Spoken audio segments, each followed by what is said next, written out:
సాయిరాం అందరూ మహానుభావులు అందరికీ వందనములు.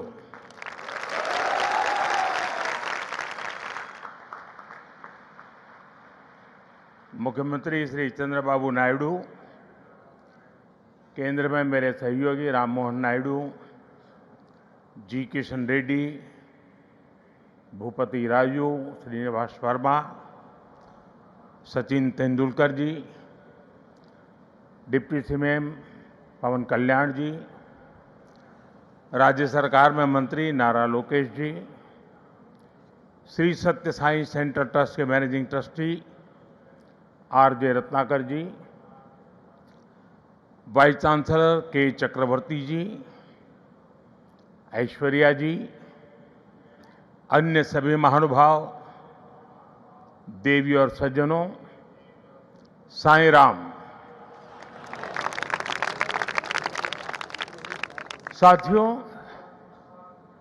आज इस पावन भूमि पुट्टपर्थी में आप सभी के बीच उपस्थित होना मेरे लिए एक भावात्मक और आध्यात्मिक अनुभव है।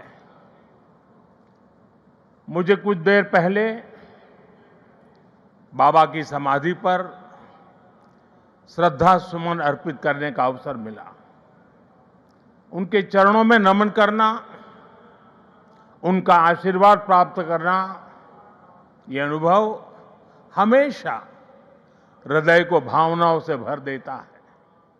साथियों, श्री सत्य साई बाबा का यह जन्म शताब्दी वर्ष हमारी पीढ़ी के लिए सिर्फ एक उत्सव नहीं, यह एक दिव्य वरदान है। आज भले ही वे हमारे बीच दैहिक स्वरूप में नहीं है,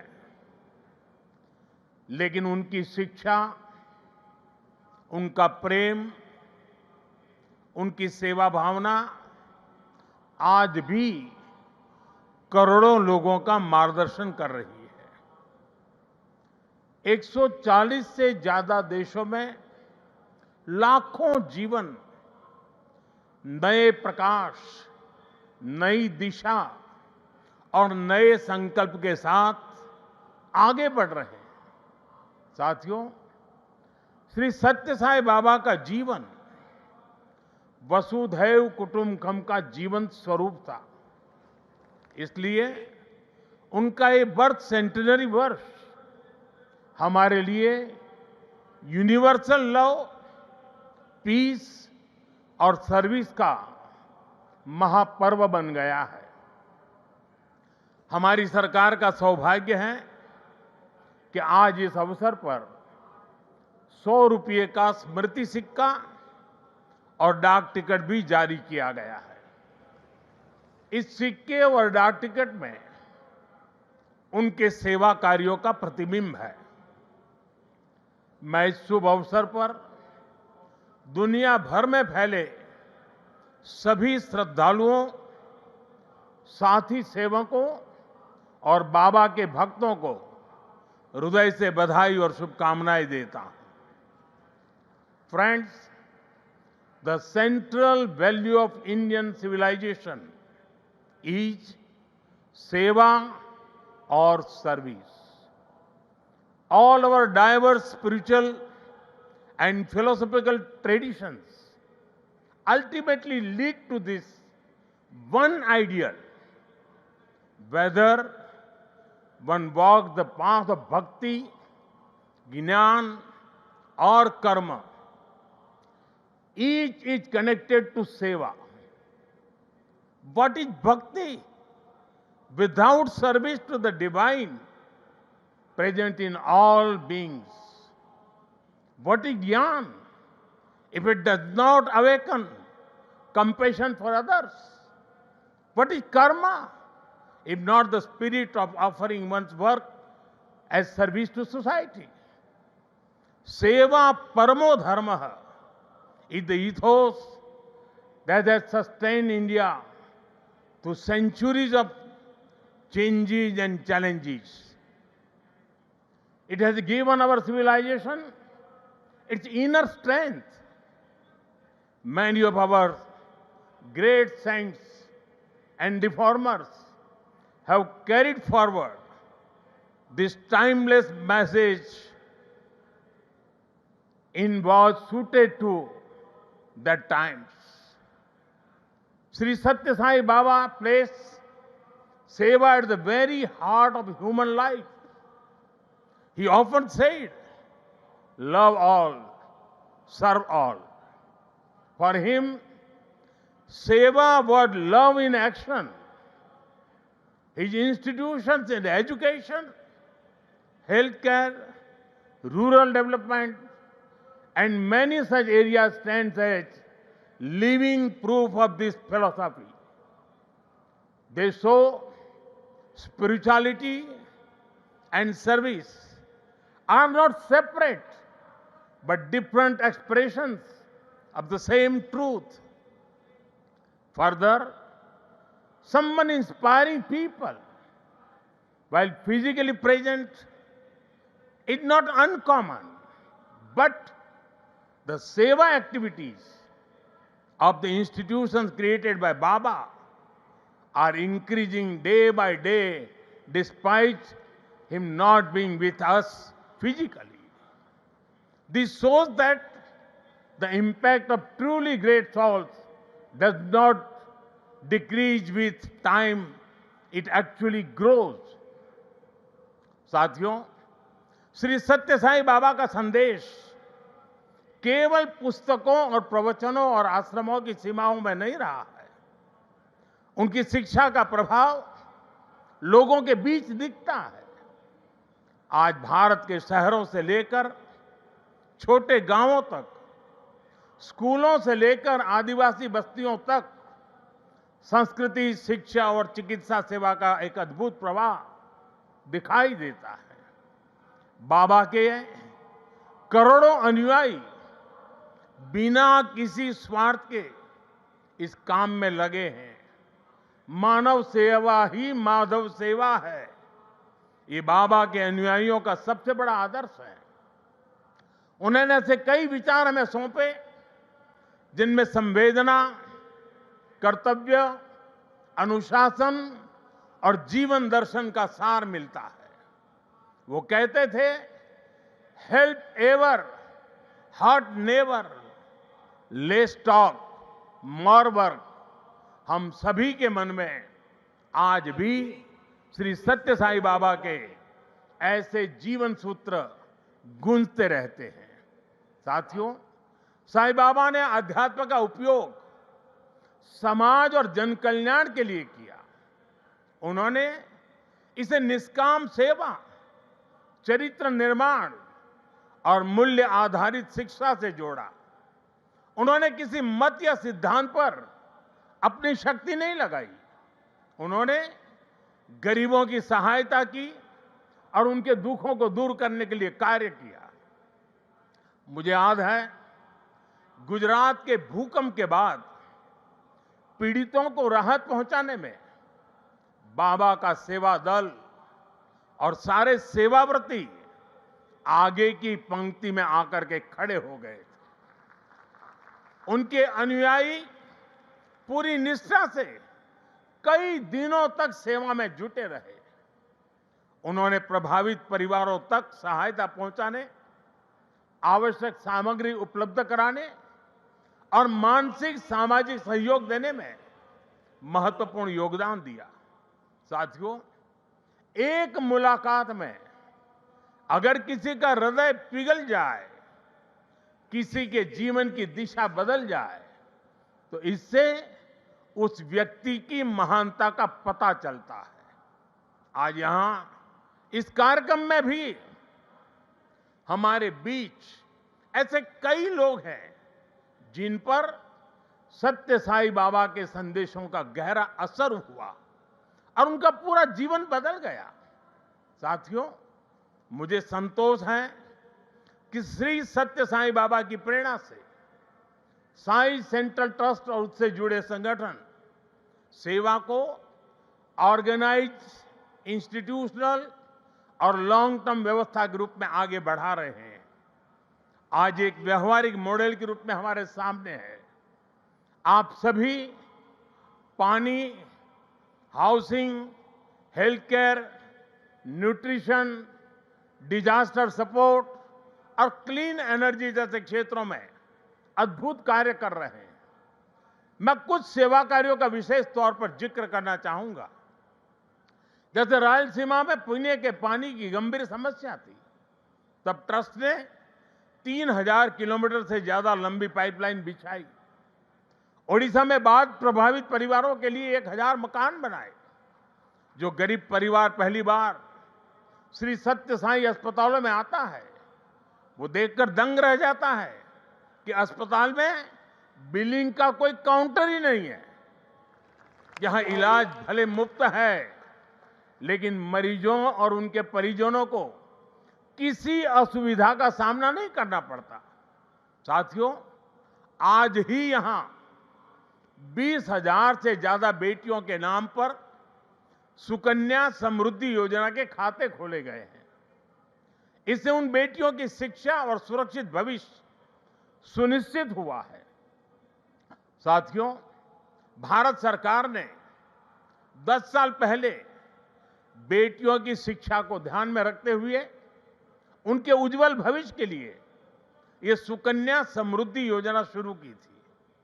ये देश की उन योजनाओं में से एक है जिसमें 8.2% का सबसे ज्यादा इंटरेस्ट रेट हमारी बेटियों को मिलता है।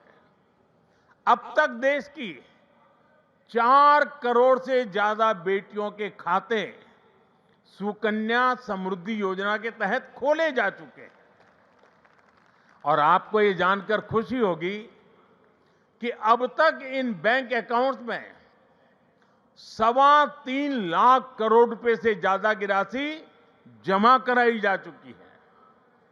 ये प्रयास बहुत अच्छा है कि श्री सत्य साई परिवार ने यहां 20,000 सुकन्या समृद्धि खाते खुलवाने का नेक काम किया है।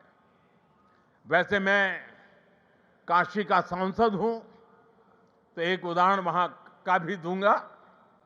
पिछले साल फरवरी में हमने वहां 27,000 बेटियों के सुकन्या समृद्धि खाते खुलवाए थे और हर बेटी के बैंक खाते में 300 रुपये भी ट्रांसफर किए गए थे।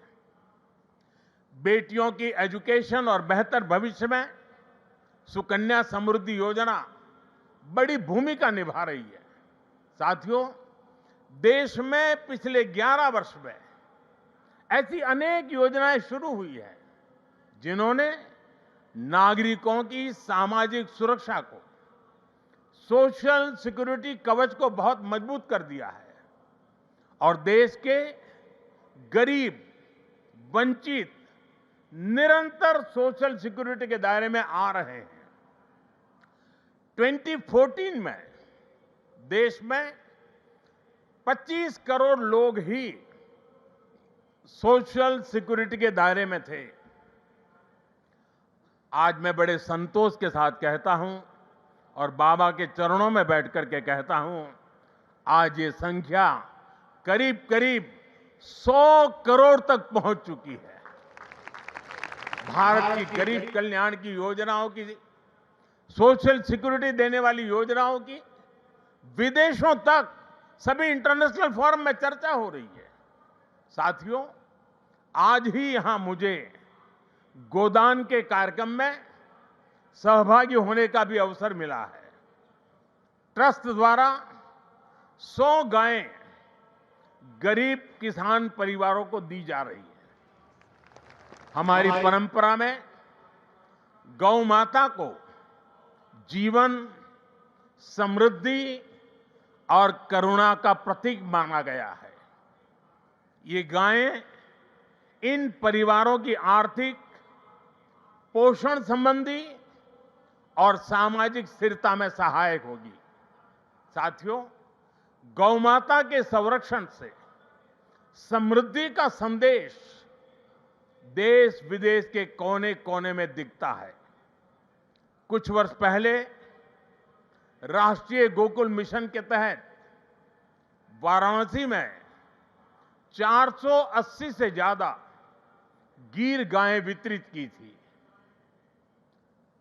और मेरा एक नियम था कि जो पहली बछड़ी होती थी वो मैं वापस लेता था और दूसरे परिवार को देता था। आज वाराणसी में गीर गायों और बछड़ों की संख्या लगभग 1700 हो गई है। और वहां हमने जो एक परंपरा शुरू की है, जो गाय वहां वितरित की गई है, उनसे पैदा हुआ मादा बछिया को दूसरे इलाके के किसानों को मुफ्त दिया जाता है। इसलिए इन गायों की संख्या भी बढ़ रही है। मुझे याद है 60-8 साल पहले अफ्रीका में रवांडा की यात्रा के दौरान मैं एक गांव में वहां गया था और वहां भारत की 200 गीर गायें भेंट की थी। और ये दान देने वाली परंपरा वहां भी है। वहां गिरिंका नाम की प्रथा है, जिसका अर्थ है मे यू हैव अ काऊ। इसमें गाय से पैदा होने वाली पहली मादा बछिया को पड़ोसी परिवार को दान देता होता है। इस प्रथा से वहां न्यूट्रिशन, मिल्क प्रोडक्शन, इनकम और सोशल यूनिटी बढ़ी है।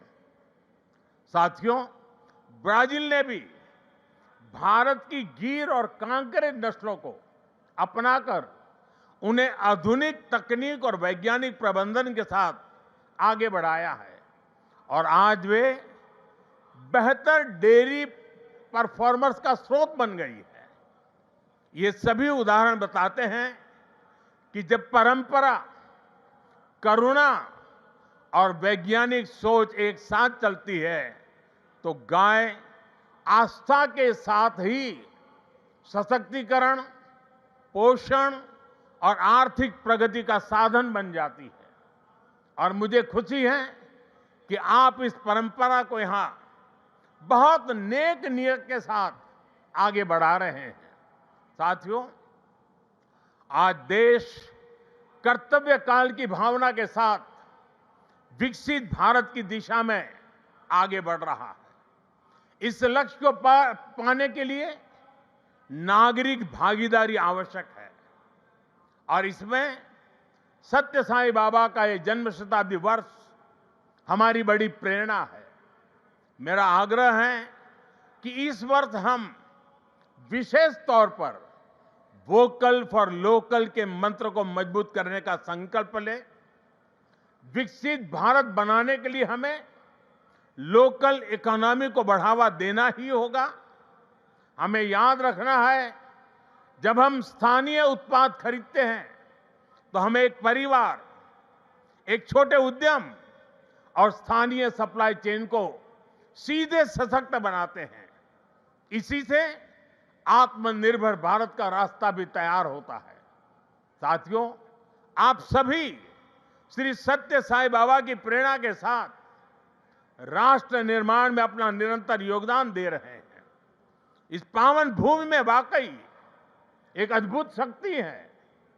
यहां आने वाले हर व्यक्ति की वाणी में करुणा, विचारों में शांति और कर्म में सेवा का भाव दिखने लगता है।